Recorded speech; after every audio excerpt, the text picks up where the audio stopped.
This message is brought to you by Apostle Dan Giftna, the senior pastor of the Rescued Believer Mission Incorporated, titled Plentitude of Grace. Listen and be blessed.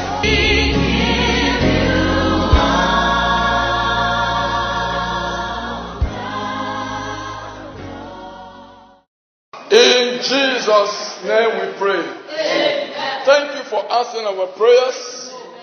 It is done in the name of Jesus. Amen. I declare you blessed in the name of Jesus. Amen. I declare you blessed in the name of Jesus. Amen. In Jesus' name we pray. Amen.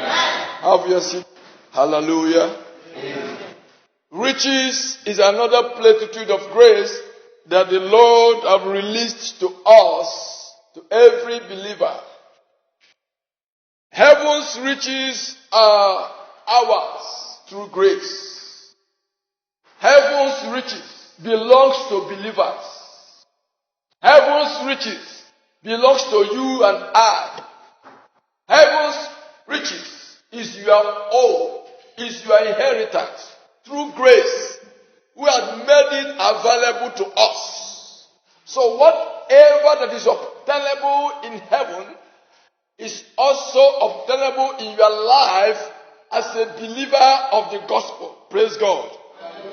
So by His grace, even though we are imperfect in the natural, men and women see us as imperfect people, as sinners in natural, but we have been made perfect. Praise God. We have been made perfect in Christ. We have been made righteous in Christ.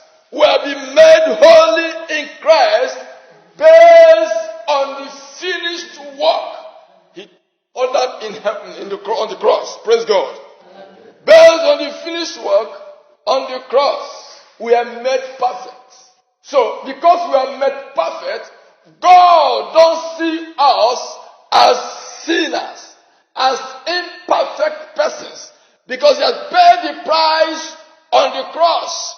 One thing we must know is that God sees you and I as victorious and blameless, righteous and holy person. Praise God.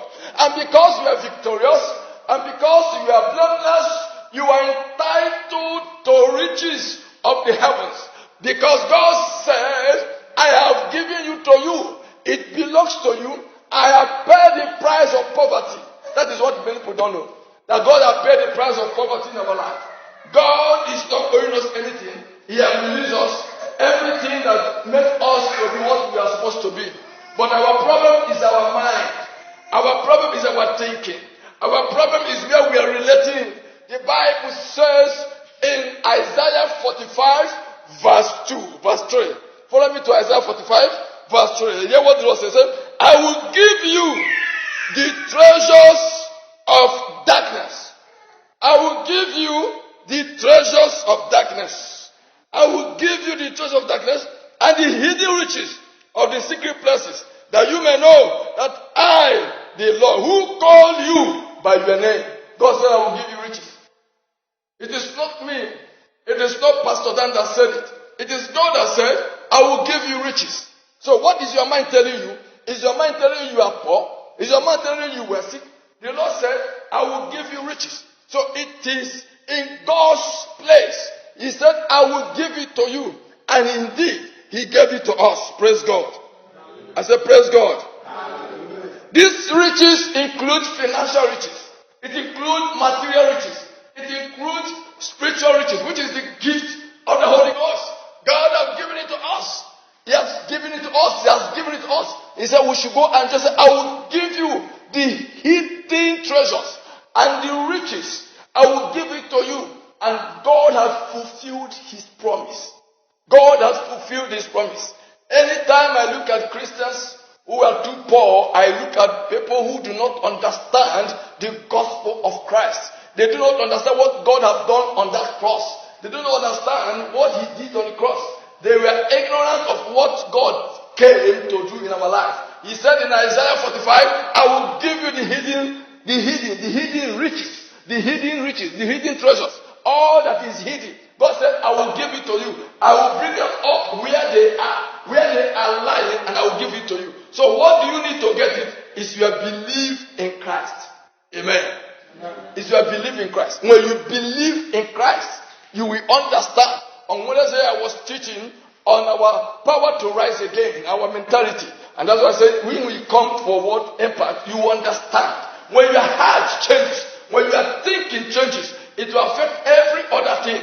If your thinking changes that you are no more poor, I tell you, you will not be poor. But if your thinking is telling you are too poor, you will remain poor and poor and poor. But if your thinking is telling you that you are not poor, you can never be poor. Jesus said, the word said, I will give you riches. Praise God.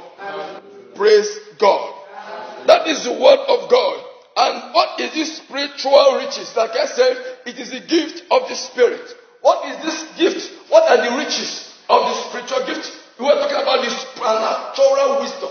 We talk about supernatural knowledge. God has given them to us. Supernatural faith. What you have, what others don't have, but you have them. We have a supernatural miracle working powers. We have received from Him. We have also the healing power. We have the prophetic utterance. These are the spiritual riches we have received from Him. We have tongues and interpretation of tongues. These are riches. When you have them, you are more richer than anyone that is standing. Praise God. Because you'll be talking what they don't understand. When you are speaking in tongues, they will not understand. When you're offering wisdom of God, they will not understand. When you are giving the word of knowledge, they will not understand. When you have your faith, they will not understand. That is why many Christians, they just come to church. Not because they believe Christ, but because they want to just to come to church. If you believe that Christ died for you and is buried and resurrected, child of God, I've come to tell you that you can never be poor. Poverty has nothing to do with you. I therefore release the riches of God unto you this morning in the name of Jesus. Let your mentality keep running that you are rich. And let your mentality keep telling you cannot be poor. Once you gather that mentality that you cannot be poor, listen to me, you can never be poor. Say it again, I can never be poor. Say it again, I can never be poor. It is your portion in the name of Jesus. I said it is your portion in the name of Jesus. And what is this financial and material riches God has given to you and to I? It is prosperity. It is deliverance. It is divine health. It is preservation, favor, and every other good things. These are the financial and material riches God has given to us. But men do not understand. Anyone that is a Christian who remain where he is, who remain where she is, and keep on trying to. You don't try to. God, what you need to do is believe. If I believe you, that means I rely on you for everything. But when I do not believe in you, I have nothing to do with you. Many people don't believe Christ. No wonder Jesus said in John chapter 1 verse 12, He said, as many that believe and as many that have accepted my Lord and personal Savior, I give them power to be called the sons of God. Including sons in skirt and sons in trouser. The scripture cannot lie. He said, if you believe, there are two different things. One is belief, one is acceptance. Many have believed in Christ, but they do not accept Him as their Lord and personal Savior. Many have accepted Him, but they do not believe. No wonder He brings two of them together. He said, for those who believe and for those who accept. So, believing and acceptance must come together for Him to release the power of riches unto you. Praise God. That is why I say that the riches of heaven are made available to us through grace. Hallelujah. Praise God. That is the word of God. Come with me to 2 Corinthians chapter 8 verse 9. 2 Corinthians chapter 8 verse 9. Let's see what the word said concerning these riches, that we are no more poor, but that we are rich. Let me know that, I was in a car on Friday, rather, yes, on Friday. And I got some 3 persons. I think they were Christians. One said, I want to be rich. So rich, I want to make it. One said, it's just ending here. There's no money in heaven. And someone said, look, I want to make it. If no riches, I will not be inside this car. I want to buy a car. I want to do this. And they were giving some illustration. And one woman of God that was in that car, his mommy, she said that, what about Lazarus? Lazarus had a poverty mentality. Praise God. Am I communicating? Lazarus had poverty mentality. That was why he ended up being a tenant. He ended up being a tenant in Abraham's bosom. He was righteous, but he doesn't believe that God has given him riches. So when he died, he went to another person's place and still be a tenant. Listen, you cannot be poor here and be poor in heaven. Praise God. So your mentality first tells you where you belong to. What is your mentality telling you? What are you thinking? What is your ideology of Christ, of grace, what he has released? What is that to you? What do you see him for? What do you know him for? That is the one thing you must know. There are many people. I see believers, you see them saying, I can hardly complain that I'm poor. I cannot. Even if I don't have money, I won't tell you that I am poor. I cannot. That cannot happen to me. I will keep telling you I am rich. Whether I have it now or not. Because I am rich, something will come into my pocket. Praise God. So you know you're telling yourself that you are poor. Poverty will just take. Poverty is a spirit. Amen. Poverty is what? A spirit. Poverty is what? A spirit. So don't allow it to take over your system. It is a spirit and you must not allow it to control you. Poverty is a spirit. When you are speaking it, it takes over you. That is the gospel. But riches is also a spirit. So when you accept it, it also takes over you. That's why I cannot be poor. It doesn't matter what I see now. It doesn't matter the challenges of now. I cannot be poor. Listen, if anybody said to you, you are a poor person, that person, I reject it. I am rich, but it's you that is poor, and you will remain poor. Always declare the word that you can never be poor. Always remind yourself that you are rich. Don't ever agree. Don't ever accept that you are poor. Poverty is a spirit. Don't allow it to take over your mind, your heart, your spirit, and your body, even your words. So whatever you know, you must say, must be riches of God in your life. Amen. Amen. Look at 2 Corinthians chapter 8 verse 9. What did he say? And the scripture says in verse 9, for you know the grace of our Lord Jesus Christ, that though he was rich, yet for your sake he became poor, that you through his poverty might become rich. Praise God. Amen. It is not Pastor Dan that said it. It is Christ that said it. He became poor so that you and I will enjoy riches. He became poor. Poverty became his own. Why? So that he will bless us with riches. Hallelujah. So that he will bless us with what? Riches. Why would Jesus be poor? He became poor for you and I. He became poor that you and I will not suffer. He became poor that you and I will be rich. So why are you always comfortable with poverty? Why always saying about poor?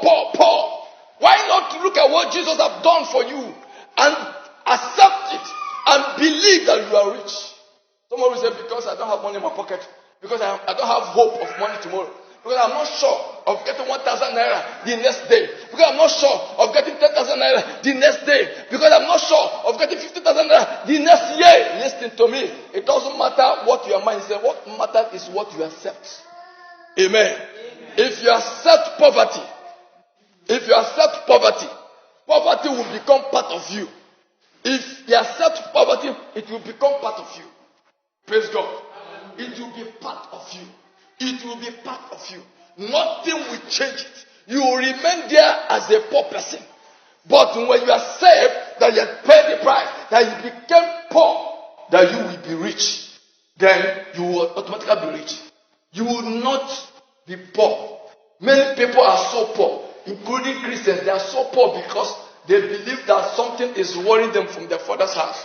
Something is worrying them from their mother's house. There is a cause that raining. And because of that, they don't see themselves as going above that cause. So that thing is keeping them where they are.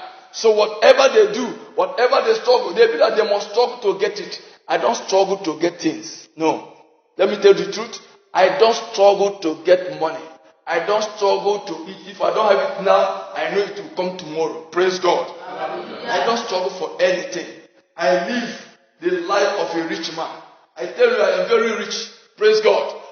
Praise God. I am rich. So if you are not rich, that is your business. But I tell you, you yourself, you are rich because he became poor that you be what? Rich. Amen. So let your mentality always ring. Let the bell, let the thinking goes to that way. That you are rich. Praise God. Don't just come to church and come to sit down. Some of you hear the word, you just hear it, and that is all. It is not about accumulating the word. In you, it is all about releasing the word that you have received. Begin to act on the word, or what I call reactivating the word in your life. All you heard, or what you are hearing, or what you will hear, as far as it has to do with Christ, then I want you to act on them. When you just hear them and go home and stay like that, and still speaking negative, it will begin to work against you. Amen. Up to this moment, I will tell you till tomorrow that Dan cannot be poor. Why? I know that my poverty has been taken away. So why should I be poor? No, why should I be poor? Why should I be poor again? When my father has taken care of it. Come on. When your father look at you, and you are not going to sponsor yourself. He takes you to school. Who is to sponsor you? Is it not the father? No, you don't have the money to go to school. But he keep giving you. And you keep doing. That's what Jesus did for us. He decided to settle our matter, our pocket, our poverty, both spiritual, financial, and material poverty. He decided to take care of it, that you will be rich. I pray for you this morning that you are rich in the name of Jesus. Amen. I said you are rich in the name of Jesus. Amen. I said you are rich in the name of Jesus. Amen. I said you are rich in the name of Jesus. Amen. I said you are rich in the name of Jesus. Amen. Do you know why you also bless you with this gift of the Spirit, so that you're able to move ahead of others? Not to even keep it. These things are blessings. The spiritual riches also bless your heart. It makes you profit on earth. Amen. So when you have them, you begin to see them working in your life. Praise God. Praise God. I want you to know that you have nothing to do with poverty. Stop discussing poverty. Stop talking about fantastic. Glory be to God. This message is awesome. Hope you are blessed with this message. Apostle Dan Gift Nna is a senior pastor of the Rescued Believer Mission Incorporated. You can reach out and get more of his messages and books at the Rescued Believer Mission behind Nigeria Law School, Yenagoa City, Bayelsa State. Worship days, Sundays, Believer hour, 8 a.m. to 9:30 a.m. Family worship, 9:30 a.m. to 11 a.m. Wednesday, Word Impact, 5 p.m. to 6:30 p.m. Friday counseling, 10 a.m. to 3 p.m. at the church auditorium.